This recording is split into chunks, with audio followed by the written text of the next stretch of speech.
a puddle on the path. It is curious, but till that moment I had never realized what it means to destroy a healthy, conscious man.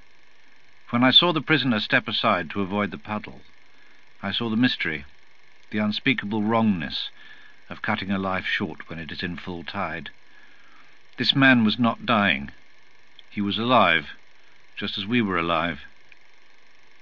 He and we were a party of men walking together, seeing, hearing, feeling, understanding the same world, and in 2 minutes one of us would be gone.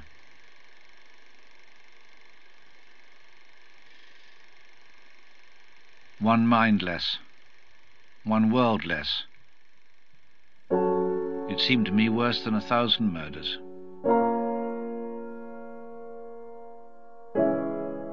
I could not go on any longer serving an imperialism which I had come to regard as very largely a racket.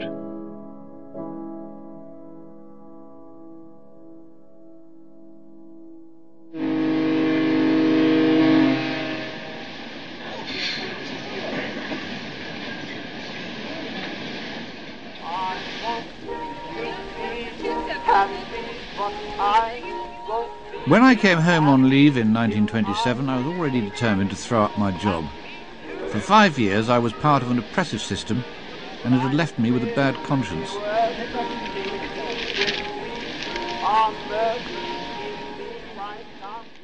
From a very early age, perhaps the age of 5 or 6, I knew that when I grew up I should be a writer. Between the ages of about 17 and 24, in Burma, I tried to abandon this idea. But I did so in the consciousness that I was outraging my true nature, and that sooner or later I would have to settle down and write books. But at this stage you were still Eric Blair, and the brand of literature that you first attempted was the polar opposite of 1984. At that time, I wanted to write enormous naturalistic novels with unhappy endings, full of detailed descriptions and arresting similes, and also full of purple passages. Mm.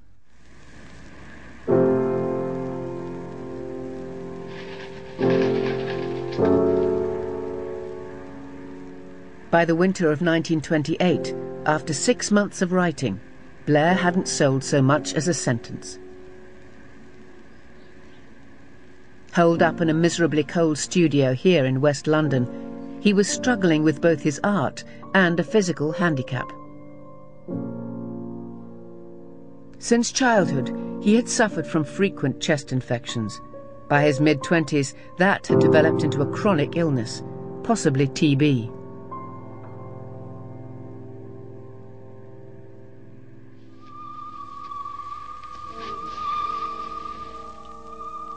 In the 20s, fear of being quarantined kept many infected people from getting tested for TB. Tuberculosis killed thousands of Britons last year. From the few that did come forward, some were shanghaied into public information films that encouraged others to do likewise. Take this young man. Perhaps he's scrimped on heating coal, or he's been short of food lately. Anyway, an old cough has just got worse. Probably smoking too much, he would have joked to his mates. He was. Now let's have a look at his X-ray. You see that patch on the lung? That's evidence of tuberculosis. You'll have to go into hospital for treatment. I'll arrange that for you. It's what you must do when you come out that's so important. First you must get some light, open-air job. Then you'll have to have a special diet. I'm sorry to have upset you. I can only do my job. Throughout his life, he ignored doctors' orders, especially if they got in the way of his writing.